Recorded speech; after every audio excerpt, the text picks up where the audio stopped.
Assalamualaikum warahmatullahi wabarakatuh. Perkenalkan kan nama saya Fahriansyah Tahrik dengan NIM akhir 097 dari Ilmu Kelautan C. Kali ini saya akan melakukan video tugas pengganti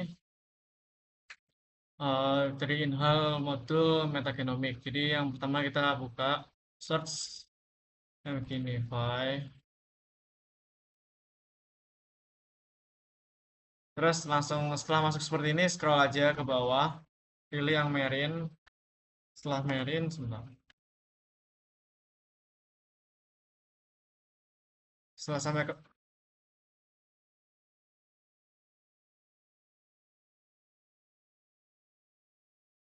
nah, itu ya kalau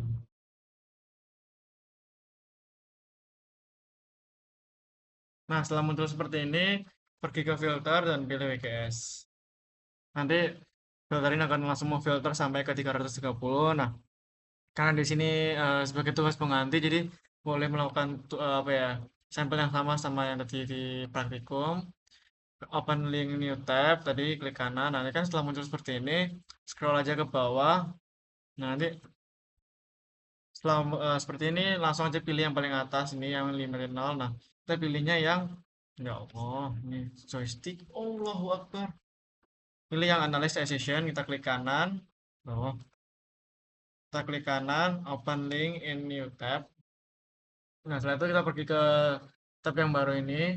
Di sini ada quality control, taxonomy analyze, functional analyze, dan pathway system. Kali ini saya akan membahas secara pemahaman saya. Pertama pada quality control di sini dilihat apa ya, nilai konteksnya di sini itu untuk mengetahui fragmen-fragmen DNA yang sudah diperpanjang tadi ya, dari metode sequencing NGS. Terus langsung pergi ke taxonom analyze dan di sini kita pilih yang pi. Nah, di sini terlihat kita lihat di film composition.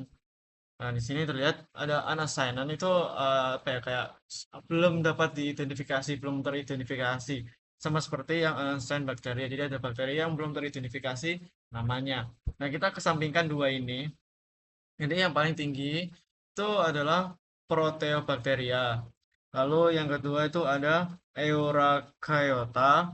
Yang ketiga itu ada antara Actinobacteria sama Chlorophyta.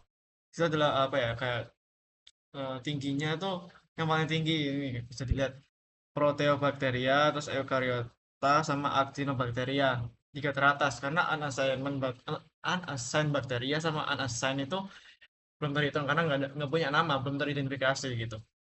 Nah, nih bisa dilihat unique unique value-nya itu ada 217 pada unassigned. Tapi kita nggak ngitung ini, jadi ada 88 sebesar 18,53% ya.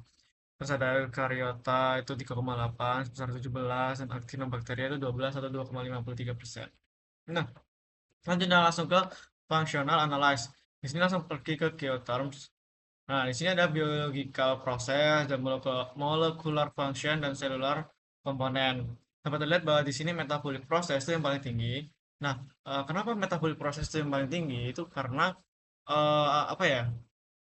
Mungkin saya akan jelaskan satu persatu setelah saya menjelaskan semuanya, molecular function dan cellular komponen. Nah, di sini pada cellular komponen itu yang paling tinggi adalah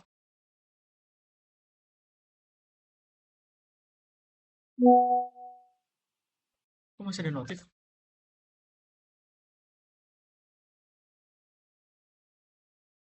Oh, nah itu ada nucleotide binding. Terus ada selular komponen itu ada di membran. Nah, untuk pembahasannya tadi saya sudah mencatat ya eh, dari penjelasan kalian dan mungkin agak sedikit-sedikit ini karena sepemahaman saya juga sependengaran saya. Jadi di sini metabolic process itu yang paling tinggi karena dia tuh apa ya, kayak melibatkan sebagian besar gen dalam sel yang terlibat langsung dalam proses metabolisme kayak anabolisme, katabolisme kayak gitu. Nah, terus di molecular function di sini yang paling tinggi di joystick ya Allah please. Yang paling tinggi sini kan nuclear binding. Nah, di sini tuh eh, kenapa bisa yang paling tinggi itu karena protein yang mampu berikatan dengan nukleotida. Protein sama enzim itu sama. Jadi suatu enzim atau protein yang mampu berikatan dengan nukleotida kayak ATP, GTP, NADH atau yang lain gitu sebagai sumber energinya. Nah, lalu ada selular komponen yang paling tinggi adalah membran. Kenapa yang paling tinggi adalah membran? Karena dia itu yang banyak protein yang terlokalisasi di membran sel atau organel kayak sebagai menunjukkan aktivitasnya transport, komunikasi antar sel dan pertahanan sel. Tuh. Nah, selanjutnya ada pathways atau sistem di sini kita lihat KEGG module itu menunjukkan apa yang dominan dari si sampel tadi ini. Ini juga sama seperti yang di Pi ini. Itu kayak hampir sama yang menurut sepemahaman saya. Yang dominan di sini. Nah, di sini pathways atau sistem yang paling dominan itu terlihat dari yang paling tinggi di sini dan yang paling terkecil itu yang non dominan. Nah, selanjutnya di sini ada genome properties. Ini tuh untuk apa ya? Tahapan-tahapan yang apabila kita tuh tertarik sama yang namanya senyawa-senyawa atau DNA gitu. Ini juga di sini ada anti-space juga apabila ada yang tertarik. Tapi ini juga menunjukkan apa ya? Yang paling tinggi gitu, dominan gennya. Lihat bahwa di sini terpen itu yang paling tinggi karena terpen itu juga apa ya? Berkorelasi gitu kan terpenoid gitu. Ini juga ada bakteriocin, Anders yang paling tinggi itu yang paling dominan adalah terpen. Mungkin cukup sekian dari saya Kak. Mohon maaf apabila ada kesalahan kata atau informasi dari saya. Mohon maaf. Sekian. Terima kasih telah menonton dari awal sampai akhir. Wassalamualaikum warahmatullahi wabarakatuh.